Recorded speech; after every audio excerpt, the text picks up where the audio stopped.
राष्ट्रपति के रूप में तीसरी बार पद संभालने वाले शी जिनपिंग ने चीनी सेना को ग्रेट वॉल ऑफ स्टील बनाने का संकल्प लिया है। चीन ने अपना रक्षा बजट भी बढ़ा दिया। बताया जा रहा है कि भारत के साथ तिगुना हो चुका है। इस बीच भारतीय विदेश मंत्रालय ने अपनी वार्षिक रिपोर्ट में कहा है कि चीन के साथ भारत का संबंध जटिल है। यही नहीं, अमेरिकी खुफिया तंत्र ने भी पाकिस्तान और चीन के साथ भारत का तनाव बढ़ने की आशंका जता दी है। इस सब कैसे देखते हैं? नीरज जी, चीन के बारे में तो खैर हम लोग बात करते रहे हैं जी, लेकिन अभी जो होना था ये तो जो ये उनका कॉन्क्लेव होना था 2 दिन का 3 दिन का हुआ है, इसी में होना ही होना था और इसमें श्योर था कि तीसरी बार इलेक्ट होना ही है शी जिनपिंग को। और ये भी होना था कि शी जिनपिंग ने जो अभी तक किया उन्होंने बताना था और आगे और कितने कड़े कदम लेंगे ये भी उनको जरूरी था बताना। बिल्कुल बिल्कुल, क्योंकि रोल इसी से होगा। लेकिन इससे पहले मैं आपको एक चीज़ थोड़ी सी जो मेरे उसमें आई है वो सोचने की है कि अभी तक क्यों नहीं अमेरिका और बाकी डर रहे थे चीन से, जो आज ये बात कह रहे हैं। जी, कुछ साल पहले जाइए, पिछले 20, 25, 30 सालों का रिकॉर्ड देखिए, हर एक अमेरिकन प्रेसिडेंट इलेक्शन के बाद कुछ ही महीनों में जरूर चीन जाता था। जी, अमेरिकन जो सेक्रेटरी ऑफ स्टेट तो जाते ही रहते थे, इनकी भी विजिट्स आपस में इतनी होती थी और उन्होंने खुलेआम चीन को दिया कि ये ट्रेड अपना बढ़ाए, इंडस्ट्रीज बढ़ाए, सब कुछ उन्होंने खुला छोड़ दिया था। अब क्यों कंटेन करना चाहते हैं? मेरे जो उसमें है, मुझे पहले तो ये लगा था इनके उसमें कि इंडस्ट्रीज इनकी बढ़ेगी, इनकी इकॉनमी बढ़ेगी और अगर ये होगा तो लोग जो है, लोगों के पास और पैसा आएगा। और इन्होंने ये सोचा कि वहाँ भी कैपिटलिज्म बढ़ेगी, जब पैसा आएगा लोग और डिमांड करेंगे और हो सकता है कि डेमोक्रेसी का वहाँ भी आगाज हो, जो हर जगह होता रहा है। जहाँ जहाँ भी इंडस्ट्रियल रिवोल्यूशंस हुए और जहाँ जहाँ इकॉनमी बढ़ी है, जनरली ये होता रहा है। किसी भी कम्युनिस्ट कंट्री में आप देख लीजिए, इंक्लूडिंग अरब कंट्रीज में देख लीजिए, मुस्लिम कंट्रीज में देख लीजिए, ये हो रहा है। जो यूएई, सऊदी अरेबिया वगैरह, कतर में हम देख रहे हैं सब। तो लेकिन ये चीज़ यहाँ नहीं हुआ। यहाँ पर कम्युनिस्ट पार्टी चलती रही, सब कुछ होता रहा, 1000 फ्लॉर्स ब्लूम भी हुए, डेंग शियाओपिंग की भी पॉलिसी चली जो उन्होंने इकॉनमी पूरी खोल डाली और अभी शी जिनपिंग भी चल रहे हैं। लेकिन इनकी कम्युनिज्म और कम्युनिस्ट जो पॉलिसीज थी, पीपल वाली, जो पीपल या हम जो जनता के लिए कहते हैं पॉलिसीज, वो वही की वही है जी। वो कम्युनिज्म के वाली जो पॉलिसी थी वो बदली नहीं जी। तो अब इनको लगा कि ये जो है एक तो बहुत बड़ा डेंजर इनके लिए खतरनाक साबित होगा आगे कि ये चीन इसी रफ्तार से बढ़ता रहा और वो डेमोक्रेसी उसमें नहीं आई, कैपिटलिज्म वाली चीज़ उसमें नहीं आई, तो ये कैसे वहाँ पर अपना प्रभुत्व कर पाएंगे जी, जो ये नहीं कर पाए। जो मेरी सोच विचार थी उस हिसाब से। और जब ये नहीं हुआ तो अब इनको झटका लगा कि अब तो कंटेन करना जरूरी है, क्योंकि इन्होंने देखना शुरू कर दिया कि अब चीन स्टेज पर आ गया है हर एक तरह से कि वो अमेरिका को टक्कर देने वाला है। रूस तो पीछे हो ही गया है जी। ये जो चीज़ आई और जब कहते हैं कि जब इनकी संप्रभुता पर और एक ईगो भी, अमेरिकन ईगो भी हो गया था, उस पर जब आघात लगा, तब जो है ये चीज़ आई कि हमें इनको कंटेन करना है। और अब सभी यूएस और यूरोपियन यूनियन सब चाहते हैं कि इनको कंटेन करें इसके ऊपर। अब जब सिचुएशन ऐसी होगी, कम्युनिस्ट पार्टी में शी जिनपिंग भी, उसको भी इतना ऊपर ला रखे हैं। इन्होंने ये भी इंश्योर किया है कि जो पीएलए के ऊपर भी पूरा कंट्रोल है। पहले पार्टी का इतना ज़्यादा कंट्रोल, अगर आप काफ़ी साल पहले जाएं तो पार्टी का पीएलए के ऊपर इतना ज़्यादा कंट्रोल नहीं था, लेकिन ये अभी पिछले 15 सालों से तकरीबन ये शुरू हुआ है और अभी आके कंसोलिडेट हो गया है कि पार्टी का भी, कम्युनिस्ट पार्टी का भी कंट्रोल पूरा हो गया है अभी पीएलए के ऊपर। तो ये 3-4 चीज़ें थी जो कि और इसी बीच में शी जिनपिंग ने क्या किया, इन्होंने 2 चीज़ें अपनी शुरू कर दी। इन्होंने जो बैंक अपना शुरू कर दिया, आपने देखा ही, और जो एससीओ ने, शंघाई कोऑपरेशन जो ऑर्गेनाइजेशन शुरू किया था जी। काफ़ी पहले, उसकी हम बाद में बात करेंगे। ये भी चीज़ इन्होंने शुरू कर दी थी, बाद में खैर इंडिया पाकिस्तान वगैरह इसमें बाद में आए थे जी। तो इन सब चीज़ों के साथ उन्होंने एक और चीज़ शुरू की, GSI, ग्लोबल सिक्योरिटी इनिशिएटिव जी। बेल्ट एंड रोड वगैरह तो हम चल ही रहे हैं, जो उन्होंने जब इनके पास पैसे हो गए तो इन्होंने फिर इकोनॉमिक या जो कहते हैं कि मॉनेटरी डिप्लोमेसी शुरू की। पैसे दो लोगों को, पैसे देते रहो, जितना उनको चाहिए, जितना वो कहते हैं उससे ज़्यादा पैसे दो, और बाद में उनको डेट डिप्लोमेसी लोगों ने करना शुरू किया। कर्ज की जो डिप्लोमेसी शुरू की इन्होंने कि कर्ज के चंगुल में लो और उनसे बाद में तो आप फिर आपको वसूलना किस तरीके से आपके ऊपर है, क्या लेते हैं उनसे, ज़मीन लेते हैं, जगह लेते हैं, क्या करते हैं। तो ये चीज़ें सारी जब हो गई तब ये लोग जगे हैं और बहुत कुछ चीज़ें शुरू की। यूएसए ने भी, उन्होंने भी BRI की तरह उन्होंने अपना एक शुरू किया था रोड इनिशिएटिव, जो नहीं चली आगे, बढ़ी नहीं करके। तो ये सब चीज़ें हैं जिसकी वजह से काफ़ी फ़र्क पड़ गया है।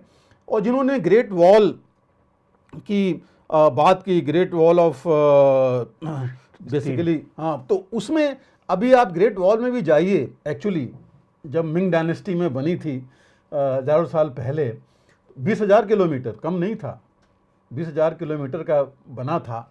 और उस समय अगर आप हिस्ट्री में जाएं तो तकरीबन 10 लाख सोल्जर्स लगते थे वहाँ। वो तो बना किस लिए था? नेचुरली वो हिल टॉप पर है और सिक्योरिटी के लिए ही बना था। 10,000 सोल्जर्स रहते थे वहाँ प्रोटेक्ट करने के लिए। और किससे प्रोटेक्शन चाहिए था उनको? जापान और रशिया से उस समय। तो जो इन्होंने जो ये मेंटेलिटी दी है कि हमें जो उस तरह का एक आर्मी होनी चाहिए, एक रिसोर्सेज होने चाहिए, जिससे कि हम जो है दूसरा हमारी तरफ हिमाकत न कर सके देखने की। जी। दूसरी चीज़ इनकी पॉलिसी भी यही रही है कि आप शो ऑफ फोर्स ऐसे कीजिए, फोर्स ऐसे दिखाइए कि आपको लड़ाई में जाने की जरूरत ही नहीं पड़े, दूसरा आगे ही नहीं बढ़ेगा। जी। उनकी सुंगजू की कहावत है ना कि subdue the enemy without firing. मनोवैज्ञानिक रूप से ये उस सामने वाले को कमजोर कर देते हैं। उसको ऐसे दबा दीजिए कि वो हिम्मत ही नहीं करे आपके सामने आने की, आगे बढ़ने की, आपको लड़ने की जरूरत ही नहीं पड़ेगी और आप जीत जाएंगे। तो वो चीज़ ले करके ये आगे बढ़ रहे हैं। इसीलिए आप देख रहे हैं हर जगह दिखा रहे हैं। ताइवान में है, ताइवान को दिखाया कि हम क्या क्या कर सकते हैं, चाहे वो एयरक्राफ्ट था, चाहे सी से, चाहे लैंड से था उनका। उन्होंने हांगकांग में कैसे दमन किया, जो आवाज़ वहाँ उठ रही थी उसको अपने यहाँ उन्होंने किया ही। तो ये सब चीज़ें अगर देखें, लेकिन मानना भी पड़ेगा कि भाई उन्होंने टेक्नोलॉजिकली भी आगे बढ़ते रहे हर एक फील्ड में, स्पेस से लेकर के, और अब वो अपना स्पेस स्टेशन बनाने जा रहे हैं। बिल्कुल। जो अभी तक था कि कोई और बना ही नहीं पाएगा। तो इन चीज़ों में इतना आगे बढ़ने के बाद ये बात इनकी जो है, ये किसी दम पर कह रहे हैं कि ये कर सकते हैं। और ये भी अगर आप देखें तो इन्होंने ऐसा नहीं है कि अपनी जो सिक्योरिटी फोर्सेज उनको ऐसे ही रखा है, पूरा मॉडर्नाइज किया।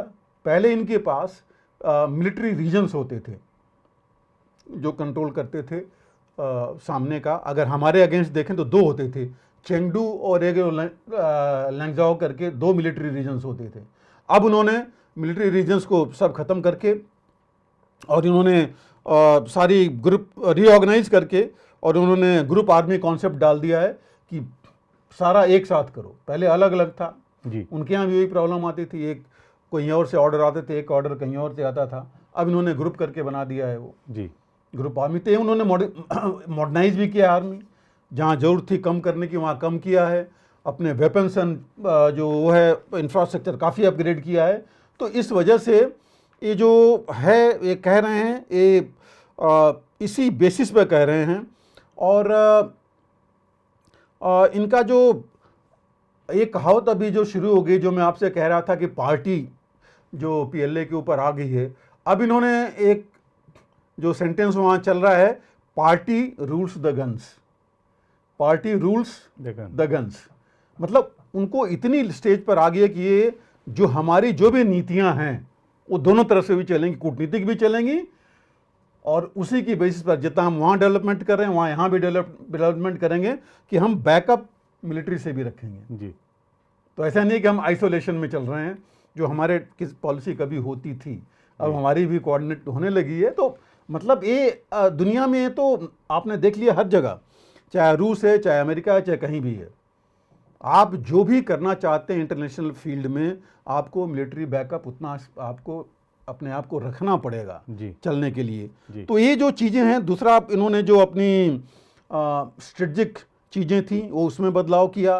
Vice in fact to the level की इनके जो वाइस चेयरमैन होते थे सीसीपी के, जो इनकी सिक्योरिटी कमीशन है जी पोलिट ब्यूरो में, उसके वाइस चेयरमैन तक बदल डाले इन्होंने। जी ऊपर लेवल तक इन्होंने बहुत चेंजेस किए। जी तो चेंजेस करके और जब इन्होंने करने के बाद देखा, तब इन्होंने इस चीज़ पर आए हैं। एक चीज़ और मैं बताऊं, इन्होंने इनका एम अगर ओवरऑल जो मेन उसमें देखा जाए, इन्होंने अपने उसमें डाल रखा है एम, मिलिट्री एम में, कि हमारा एम एनिहिलेशन नहीं है। जी एनिहिलेशन मीन्स पूरे ही, जैसे पहले जो होता कि पूरी फौज खत्म कर दो, नहीं, हमारा एम है अपना जो जिस मुद्दे पर हम जा रहे हैं उसको कैसे, वो जो हमने अभी बात की सबड्यू करने वाली, वो 3-4 तरफ से, इकोनॉमिक्स भी, बातचीत के तरीके से भी, मिलिटरली भी, हर एक तरीके से जी वो प्रेशर डाल करके और उसको अपना एम अचीव करना चाहेंगे। तो ये सब चीज़ें हैं जो कि इन्होंने ऑलरेडी इन्होंने किया हुआ है। और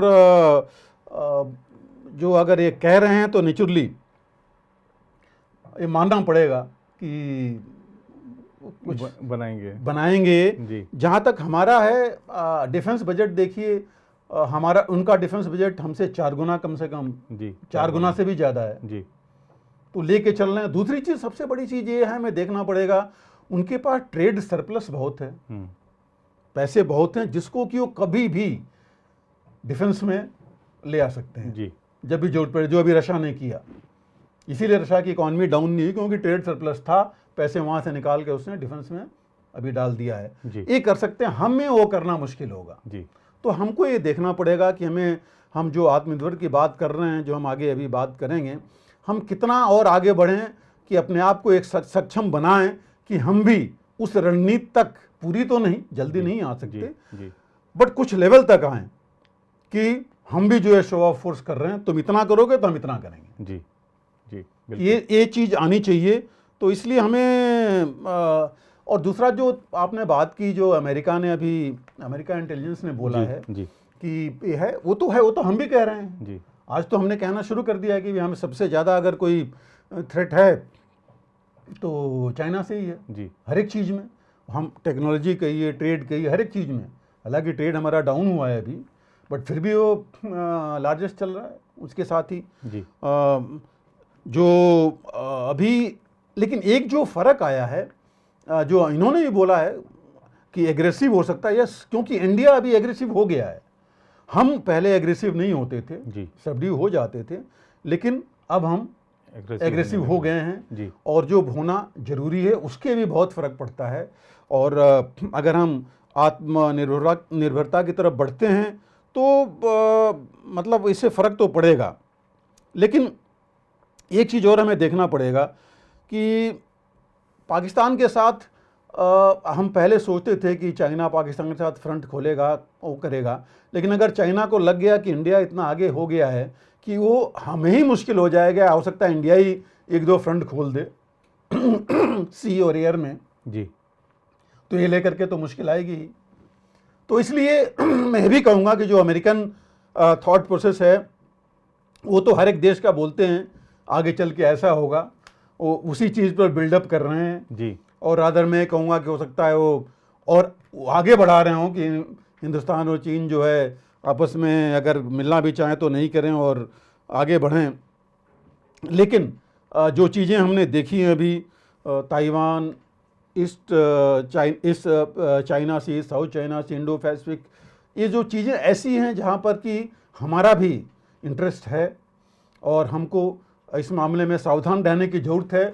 और अब मुझे ये भी है कि ऐसा नहीं कि हम अमेरिकन इंटेलिजेंस को बताने की ज़रूरत है जी। हमारे भी इंटेलिजेंस उस लेवल तक तो है जी। कि ये चीज़ें हम ला सकते हैं और हमें इसके ऊपर सावधान रहना बहुत ज़रूरी है। अगर आप भी लेना चाहते हैं देश दुनिया की तमाम जानकारी तो आज ही सब्सक्राइब करें हमारे चैनल को। साथ ही नीचे दिए बेल आइकन को जरूर दबाएं ताकि हर अपडेट आप तक पहुंच सके।